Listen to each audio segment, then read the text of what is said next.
En Hebreos 1 dice, Dios habiendo hablado muchas veces y de muchas maneras en otro tiempo a los padres por los profetas, en estos postreros días nos ha hablado por medio del Hijo, a quien constituyó heredero de todo, y por quien asimismo hizo, ¿qué cosa?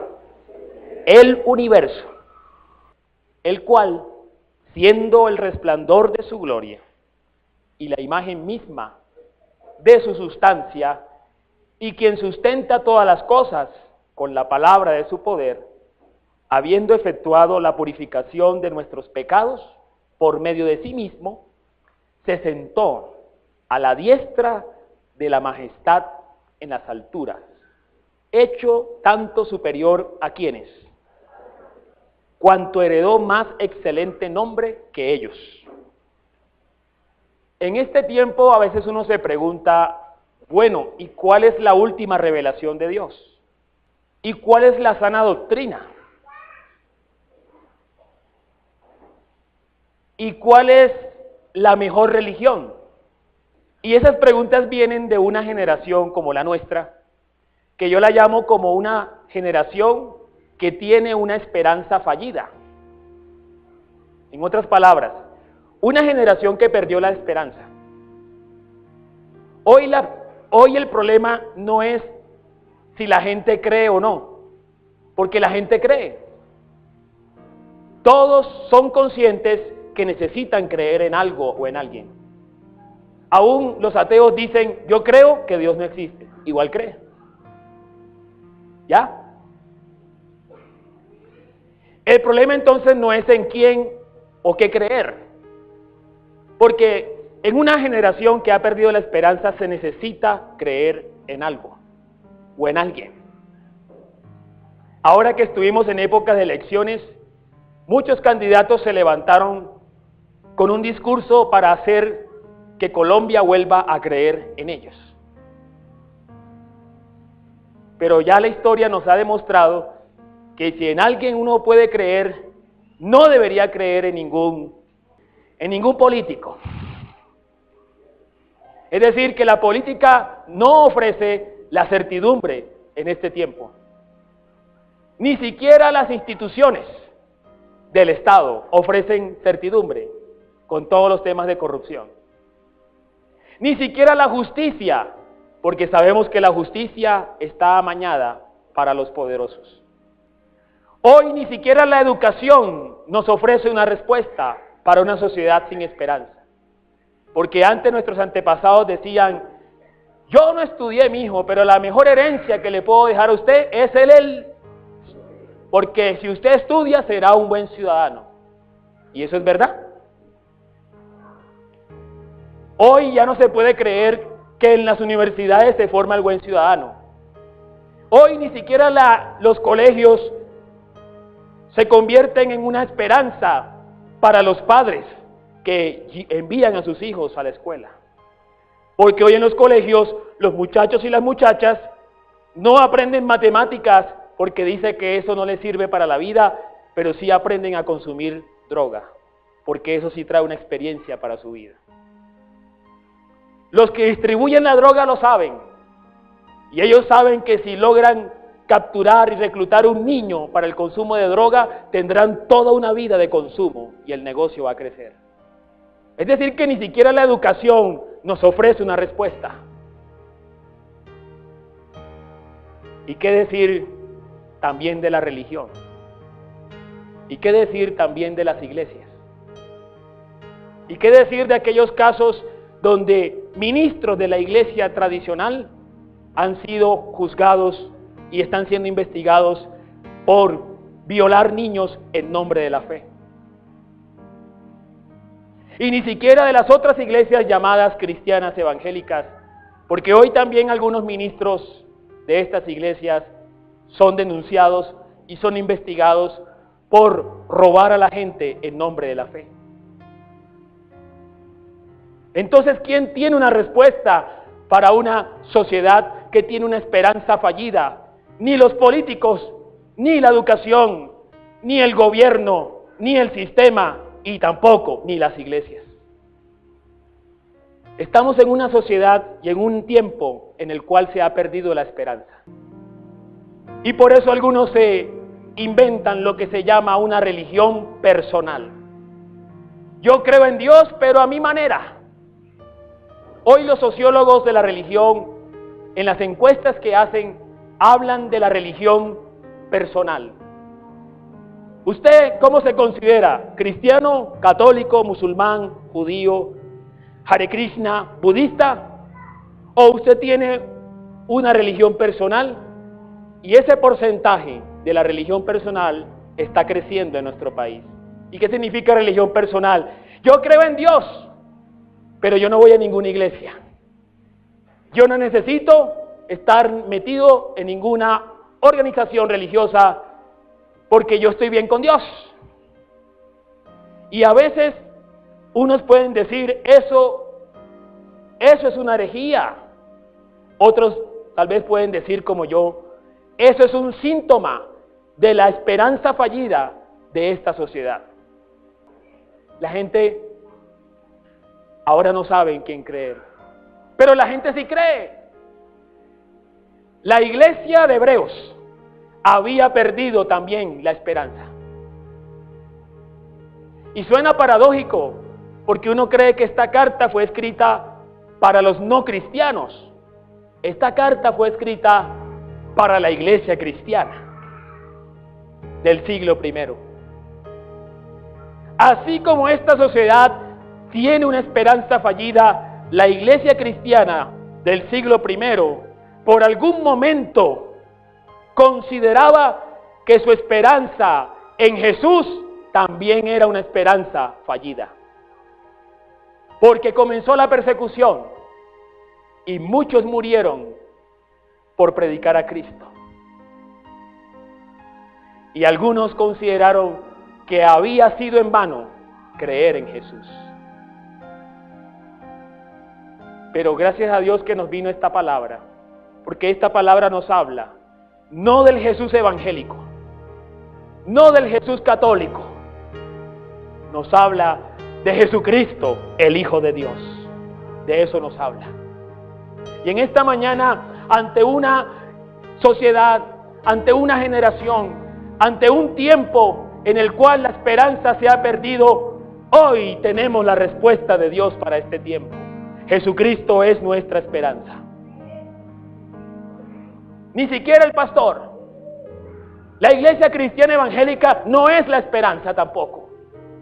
Ni la iglesia católica es la esperanza.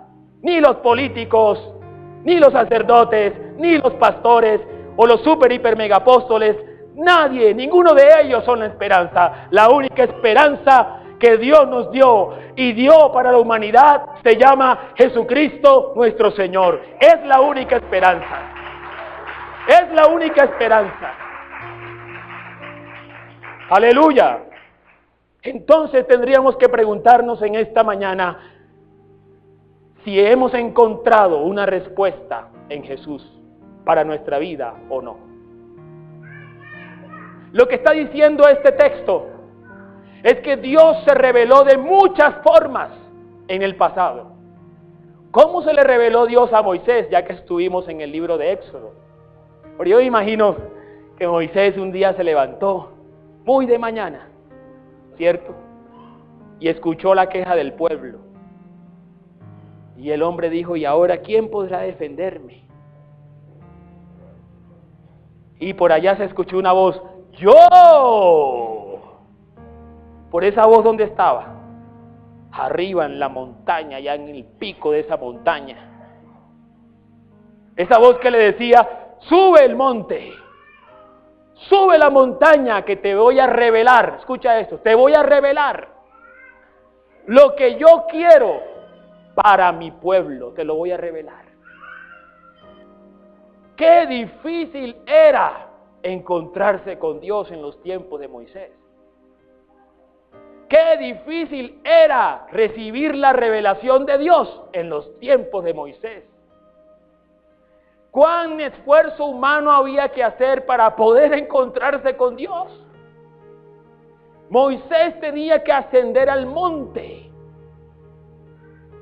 Versículo 1 nos dice que en otro tiempo Dios hablaba a través de los profetas. Y Moisés fue uno de esos primeros profetas.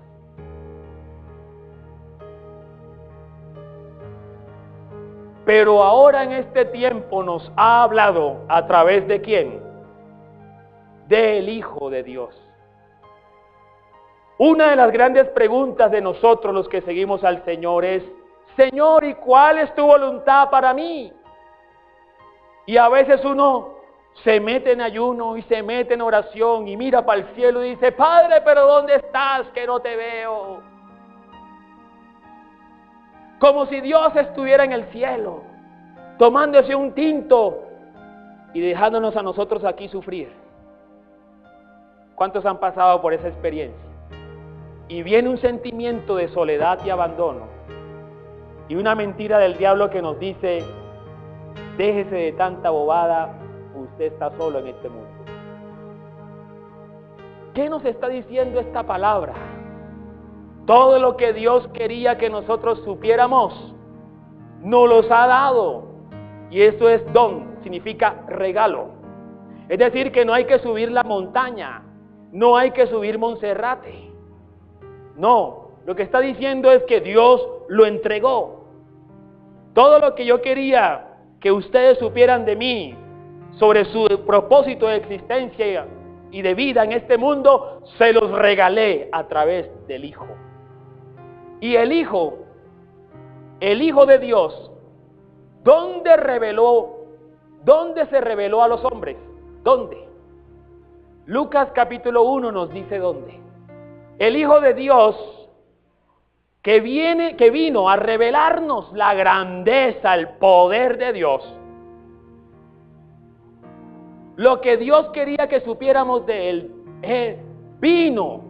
se reveló a través del Hijo. ¿En dónde? En el niño de Belén. Yo me imagino a María, que estaba contenta, como cuando usted estaba enamorado de su hombre. Y yo me imagino a María pensando y soñando, una mujer joven, dice Lucas, que era joven. Es decir, que era adolescente, porque en la cultura judía se entendía que una mujer entraba a la primera juventud cuando venía eso que llaman el periodo. 13, 14, depende. Así que María era una adolescente. Dice la Escritura que María estaba desposada, estaba en un compromiso con José. Y no se sabe cuánto tiempo hay entre el desposorio y el matrimonio. Se cree que cuando se llega del desposorio al matrimonio es cuando la familia del varón ha logrado pagar su cuota a la familia de la mujer. Hasta ahí llega el matrimonio, a consumarse el matrimonio, la dote. Y ella dijo: tráeme la última revelación de Dios, por favor, ángel Gabriel. Y el ángel Gabriel le dijo: mira, te tengo una buena noticia, María, tú estás embarazada. ¿Qué? Pero si ni siquiera me he casado. ¿Cómo así? Si yo apenas soy un adolescente. ¿Cómo así? Que la revelación de Dios vino sobre el vientre de un adolescente que no se ha casado y que no quería todavía tener hijos. Un adolescente con un embarazo no deseado. Entonces también la buena noticia vino sobre los pastores,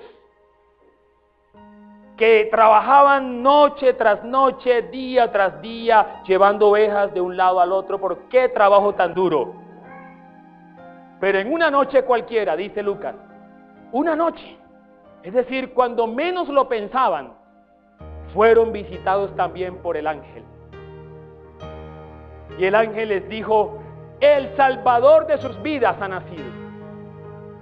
No crean que la esperanza está fallida.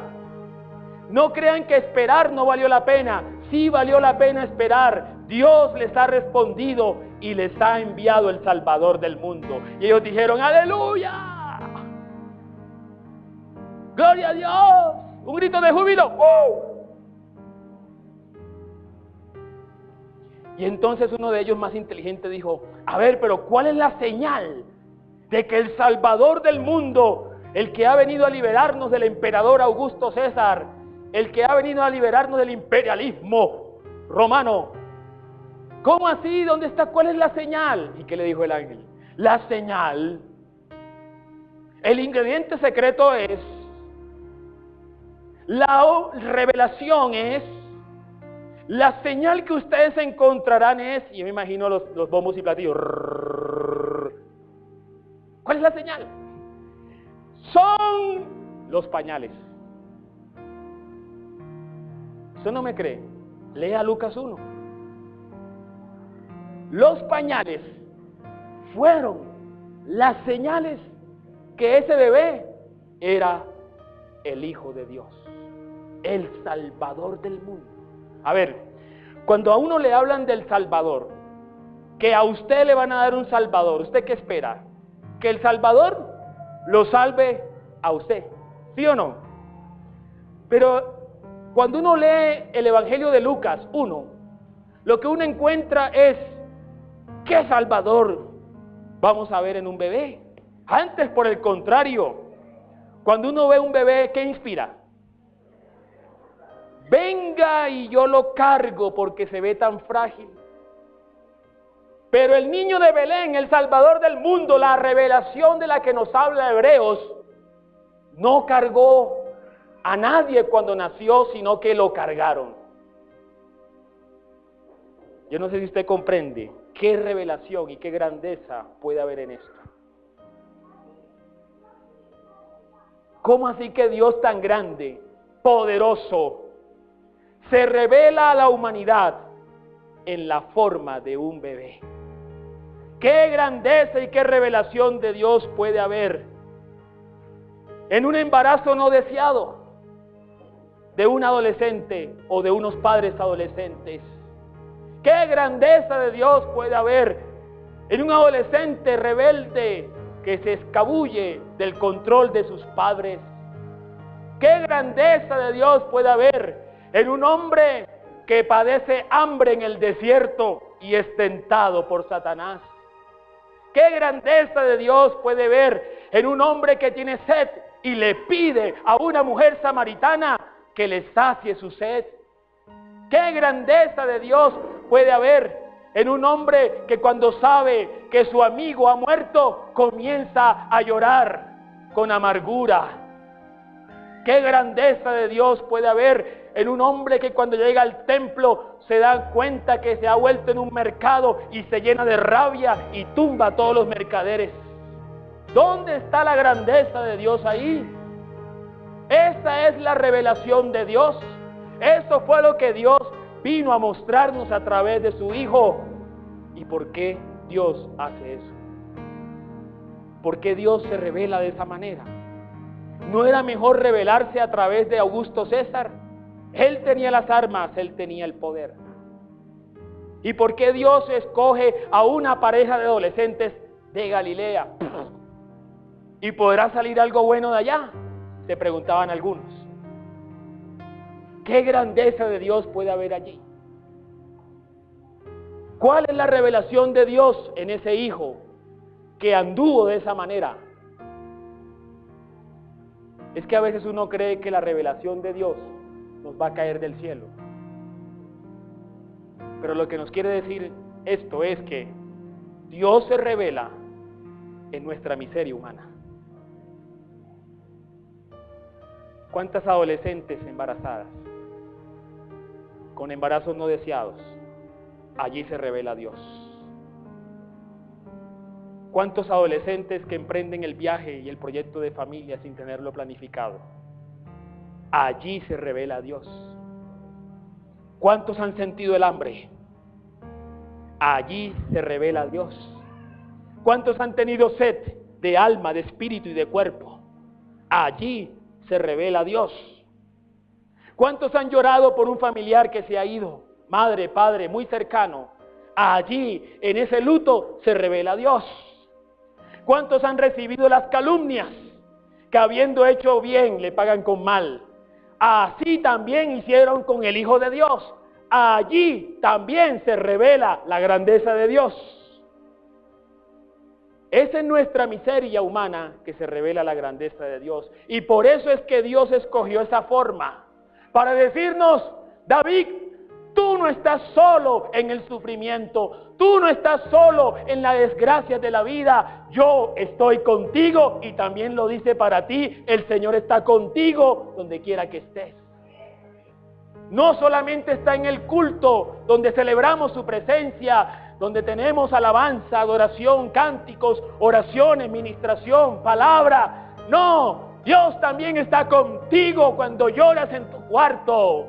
Dios está contigo cuando las cosas no van bien, cuando el negocio no prospera, cuando la familia no va bien, cuando hay conflictos en tu hogar. Dios está allí también contigo.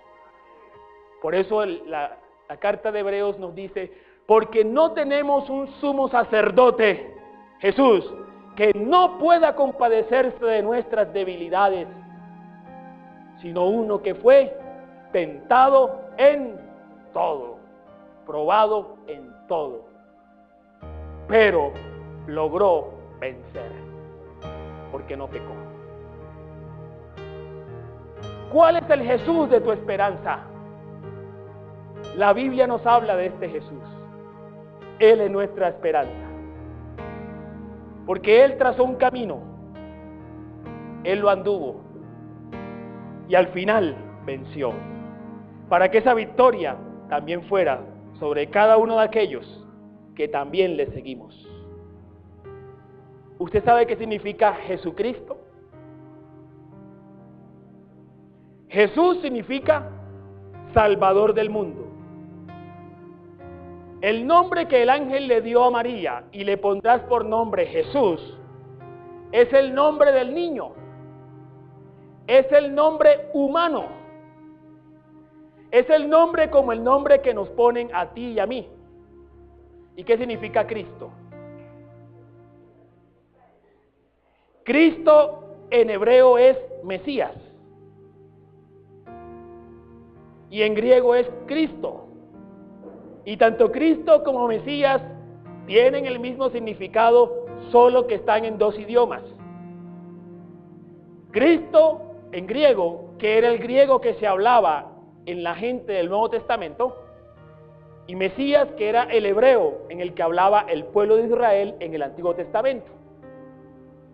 Mesías y Cristo es lo mismo, y significa enviado de Dios, ungido por Dios.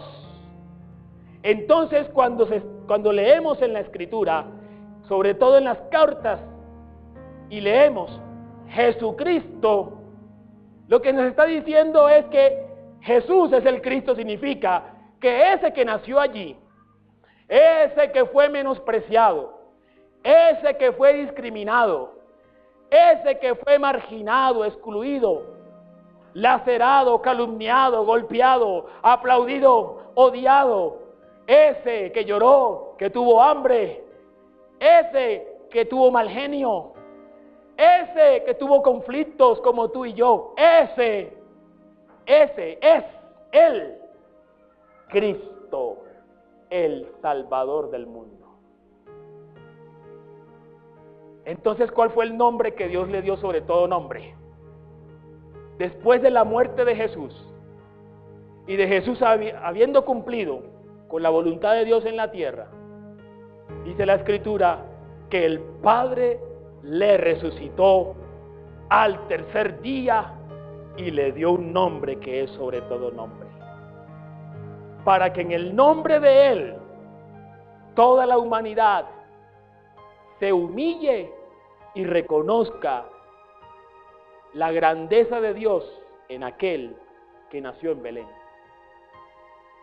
Es decir, que la grandeza de Dios se nos presenta de una manera, escuche esto, sencilla, pero tú y yo somos los que hacemos las cosas complejas,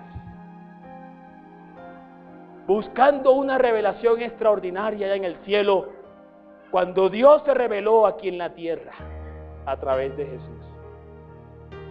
Es como si el Señor nos estuviera viendo a nosotros y diciendo: sé que tienes hambre, pero yo entrego y te regalo el pan de vida que es Jesucristo.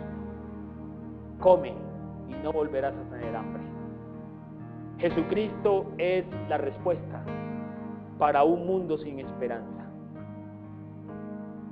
El Hijo de Dios entonces nos ha revelado el gran poder de Dios, pero en la forma humana. Y a través de lo que Él hizo, tú y yo no tenemos necesidad de subir el monte Sinaí, porque a través de Él, dice parte B, versículo 3, el Hijo de Dios también logró que nuestros pecados fueran perdonados. Por lo cual ahora tenemos un acceso inmediato a Dios. ¿Cuántos quieren la presencia de Dios? Ahora la presencia de Dios está con nosotros a través de ¿quién? De la obra de Jesucristo. Dios ahora está donde hay un redimido por la sangre de Cristo, que lo invoquen. Allí está el Señor, con nosotros, con ustedes y conmigo.